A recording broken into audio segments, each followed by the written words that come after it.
This is the Toyota Camry, the heavily revised version, and all grades are offered in hybrid only, but I've already done a detailed review on the Ascent. But this one I have here is the Ascent Sport, the one below the SL, the luxury model, and I'm going to talk about everything you need to know, some of the great things about the Camry, and some of the things that I think should be improved. So there is a lot to cover. Don't forget to like, share, subscribe, and hit the bell, and let's get straight into the review.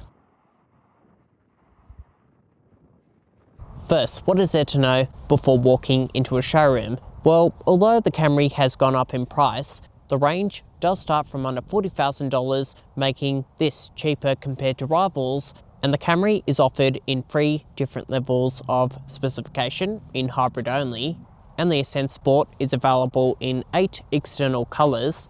And finally, in terms of ownership, warranty, servicing and running costs, on your screen is a quick breakdown on everything you need to know. Let's now talk about styling. So you might be thinking this looks pretty similar to the pre-updated version, and that is because it is the pre-updated version. Toyota have pretty much gone copy and paste like with many of their cars, but you do get Toyota's new design theme, the hammerhead design front end, and the Ascent Sport gets high-grade auto headlights, which are full LED, and they also entail an auto high beam, and down on that bottom section, LED fog lights integrated within that grille setup. Moving on to the side view, this car comes with a set of 17-inch thick profile plain multi-spoke wheels, which I quite like because I'm so sick of looking at gloss black wheels, and they are wrapped around in Yokohama tyres. And looking further down the side, HEV badging, electronic power folding mirrors, but unfortunately there is no privacy glass. And coming to the redesign, at the back a set of partial LED taillights which have been restyled, but it does look pretty similar to the pre-updated version. And over in the centre section, Camry spelt out, an HEV badge to signify that this is the hybrid version, and down the bottom, plastic body cladding. And overall it does look pretty generic, like a Camry should, but as styling is subjective, write down what you think of it in the comments below.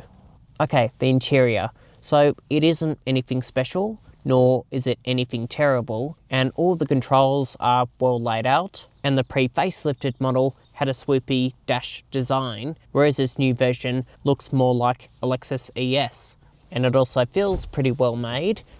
That door slam feels solid.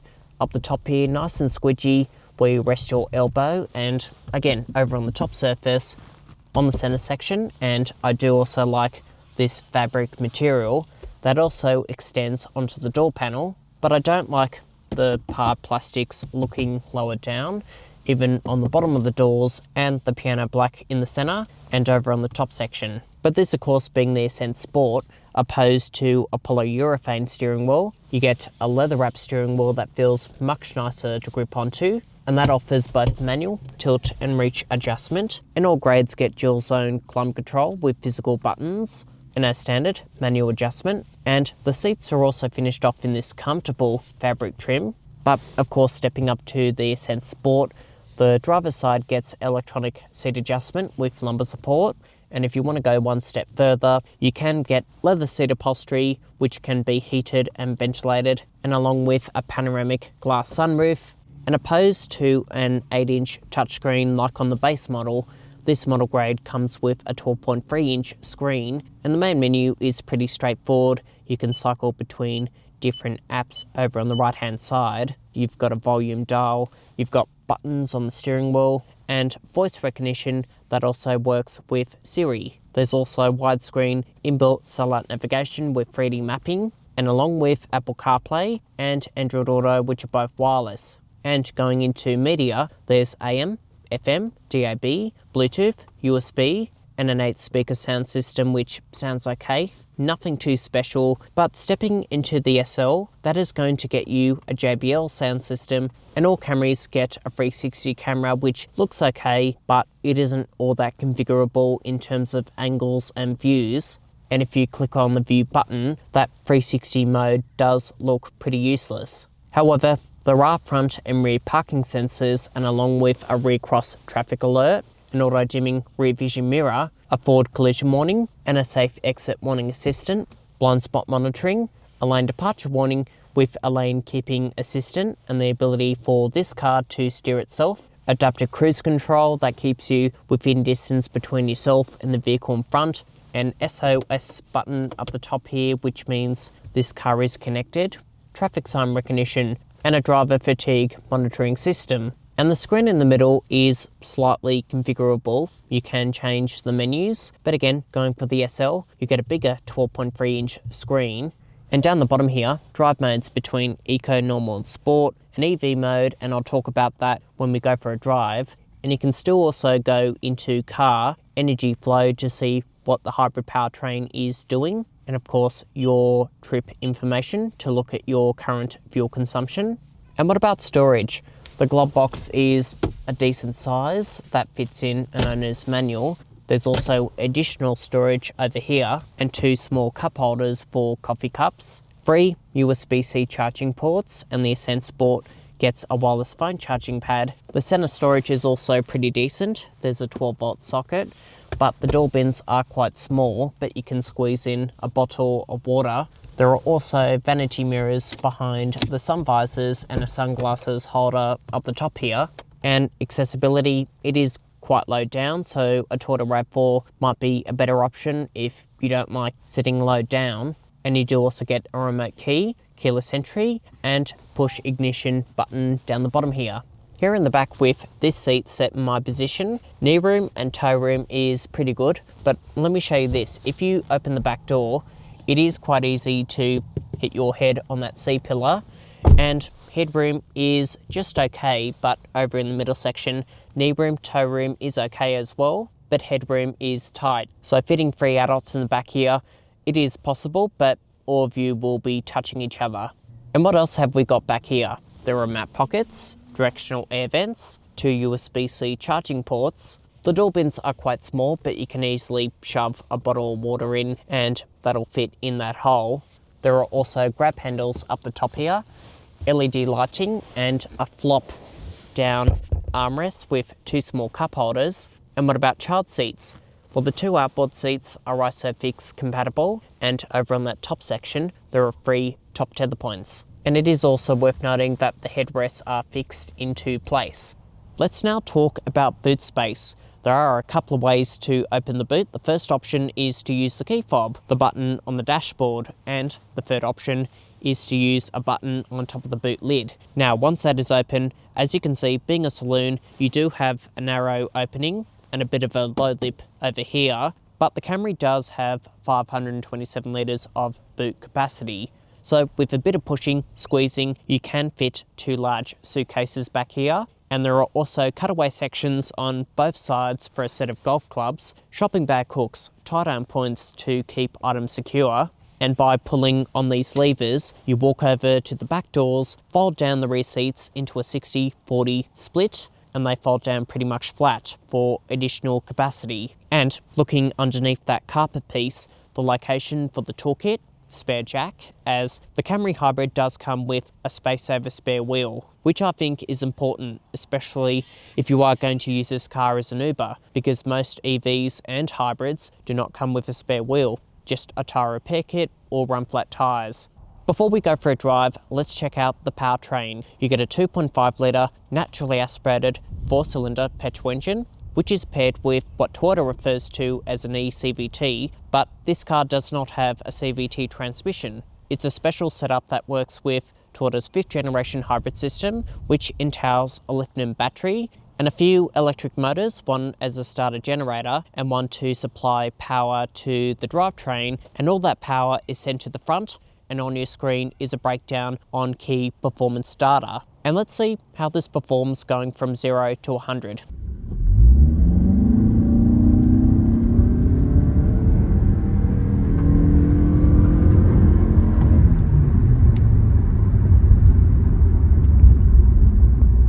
Okay, the driving impressions inside the Camry Hybrid. Over the bonnet, there's decent forward visibility. Side vision is also pretty good thanks to the narrow A-pillars. You have these teardrop wing mirrors which also provide good visibility. The rear window, however, is a bit narrow and it does sit up a bit high, but you do have a really good 360 camera And driving around at low speeds around the city, for example, the car takes off in electric mode, and that means the cabin is nice and quiet. And when you apply a bit of acceleration, the 2.5 litre engine kicks in, giving you that added performance, and letting your foot off the accelerator pedal, the car will go back into EV mode, and going down hills, there's also regen braking, feeding energy back into the battery pack, which also works with the brakes. So when you brake, there's also regen braking, which is minor, but it does make all the difference. And what about steering? Well, the Camry does use an electronic steering setup, but it doesn't come across simulated, and you do have a good sense of control and a good sense of what the front wheels are doing. There is a little bit of wheel slip at the front because there is a lot of torque going to the front wheels, so going up a hill on a wet, rainy day, a little bit of wheel slip, but aside from that, it is a pretty safe car and you have a lot of confidence. It is also a very comfortable car to cruise around in, regardless or not. If you are on the freeway, driving around the city, the seats offer really good support and the suspension is nice and soft, and it has been tuned for city driving, but it does absorb bumps really nicely, especially over really sharp surfaces. One thing to note though, when I was driving around on the freeway, there was a lot of wind noise coming into the cabin, despite the fact that this car is meant to be aerodynamic, and a lot of road noise. So I think this car does need a bit more insulation, but apart from that, the car is pretty much perfect for comfort driving. And there are also different drive modes to pick from between Eco, which is the most efficient mode, Normal, the most natural feeling mode, and Sport, where you have a bit more acceleration, and this Camry does take off. It is a quick car for what it is, and I think it does have more than enough power for everyday driving, so merging onto the freeway, this car will have no trouble at all.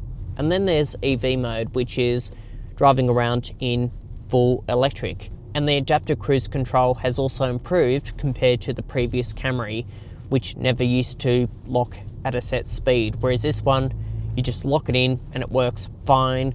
The lane centering works well, and that is something that isn't so great on some of the Korean brands like Hyundai and Kia, for example. All the driving aids work as they should, and there are no annoying beeps and bongs, despite the fact that you do have a driver fatigue monitoring system. And what about fuel consumption? Toyota says that the Camry Hybrid will get 4 litres per 100, and driving around the city, you'll get below that, under 4 litres per 100. However, on the freeway, electric vehicles or hybrids aren't as efficient compared to how they are around the city, but this still got under 5 litres per 100. Which is, again, still pretty impressive. And that is pretty much diesel Mercedes-Benz fuel consumption. And the hybrid system itself, the way it integrates with the petrol engine, it is a smooth process. And I've said it before, Toyota develop the best hybrid systems on the market. And that is just my opinion, because you've got a proven, reliable hybrid powertrain which has had years of development, and you see all the taxis, Ubers driving around in Camry hybrids, so they are proven to be very reliable. And with my driving impressions out of the way, let's finish off with a verdict. So what do we think about the Camry hybrid? Well, if you are after the perfect sedan that offers the best efficiency, comfort, space, and best resale value with one of the best hybrid powertrains, well, it is a hard car to fault, aside from the low front end, the low entry point, and the car looking a bit bland. But tell me in the comments below, would you pick the Ascent Sport over the base model, or the base model, or would you pay a little bit extra to step into the SL, which is getting a bit up there in terms of price point? Or would you go for something completely different? Let me know in the comments below, and don't forget to like, share, subscribe, and hit the bell. I've got plenty of reviews coming, and let me know if there's anything else you want me to feature. And for now, I'll see you next time. Thanks for watching.